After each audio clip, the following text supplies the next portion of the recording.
Okay, I'll start indoors today with the hydroponics since I skipped that the last couple of times. And I'm trying it a little different. I'm trying to photograph with the lights out this time, just the room lights on, and see if that gives a little better picture of the plants. And the two buckets here, you can see that the pepper plant has done just remarkably well. It's just loaded with flowers. Most of them are down in the plant, and I don't know if I can really show you that. Oh, pretty good.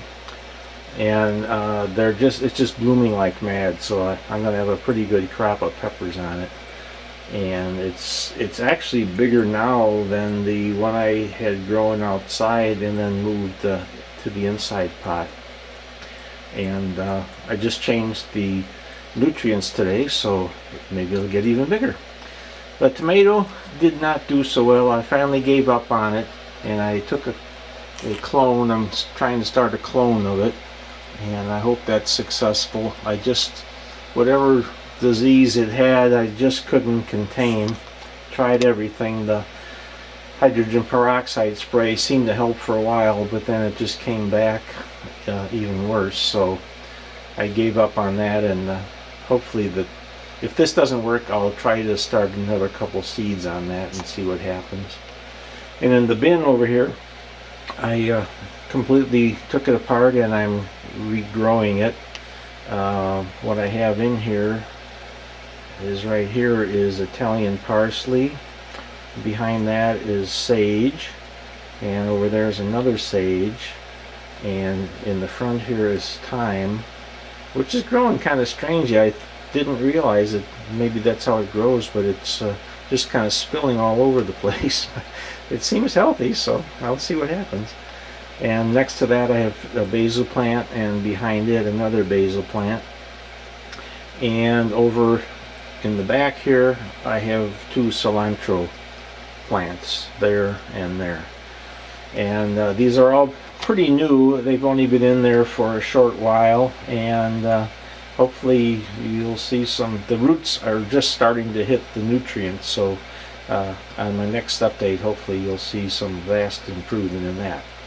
And then I'd like to take you outside and show you what's happening with the outdoor garden. Things have really been doing quite well outside here. We've had some quite nice weather for a change, and as you can see, the tomatoes are, they're probably about 5 foot tall now. Those posts are just about 6 foot, so they've just grown like mad, and they're loaded with blooms. And there actually are a few very small tomatoes in there. Let's see if I can show you one or two. If I can get this camera to focus. There's a couple in there. They're still pretty small, but they are tomatoes. And there's a few of the black cherries growing here. If I can find, there it is. But I'd have to say the best producing tomato of the whole lot so far has been the Buckbee's New that from seed Dale Calder gave me. So congratulations, Dale, your seeds are winning. The peppers I actually am starting to get some peppers. I really didn't expect anything at all, but there's actually a small pepper down there, and just about every flower on the lower part here has a pepper started inside of it. So these in the front here are doing the best, and they are the poblanos. Behind it are bananaramas and early jalapenos, and there's nothing on those. And in the back there's 2 or 3 peperoncini, and there are some blossoms going on those. And this oregano plant is growing all over the place. I cut it back a couple of times and probably should do it again. Lettuce is just about at its end. There's 3 plants left, and I'm going to pick one tonight because we're running low, and it's been really excellent. Carrots are doing quite well. I haven't picked any of those yet, but as you can see, they really filled in the area here. And I'll have to go around the other side. Well, maybe I can see it here. Back there is kale, and that's been filling in nicely too. I haven't picked any of that yet either, but I probably could. Red bull's blood beets and golden beets, again doing well. Haven't picked any yet.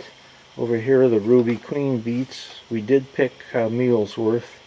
They were kind of small, maybe about the size of a, well, maybe small, a little bit smaller than a golf ball. The garlic, I think, is getting to the point where I will be digging it fairly soon. It's starting to, leaves are starting to brown up a bit, and they tell me when they're about half browned, then it's time to dig them. So that's what I'm looking forward to. Onions are doing well. They're starting to fill out and get a little bit bigger. Don't know what you call that, heading up, I suppose. Potatoes, the last two bins of Yukon Gem potatoes are due to be harvested pretty soon. They're looking pretty pathetic, but there's still some green. So I'm going to be very patient and let them go to the bitter end before I dig them. I want to get as many and as big potatoes as I can. Over here, radishes are doing very well. Look at the size of these. These are just plain old cherry bells. I've never had them grow that big before. And look at this. This is German giants. And look at the size of that. In fact, I'm going to pick one here for you. Look at that. That is the biggest radish I ever grew. I hope it tastes good. Haven't tried one yet, but we will tonight. There's several more in there. They're all fairly good size.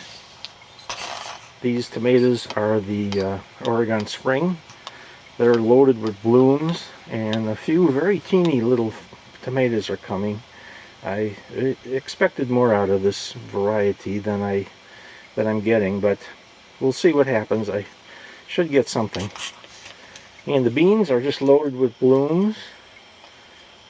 They seem to do well in this spot. Those red ones are bee balm, and there's a bee on it, of all things. So, pretty much, oh, I'll take you in the back here. This is what's left of my shallots. There's 3 left in there, and they still have some green on them, so I'm going to let them go. And here's another shot of the kale in the back. And that's it. Thank you for watching. I'll see you next time.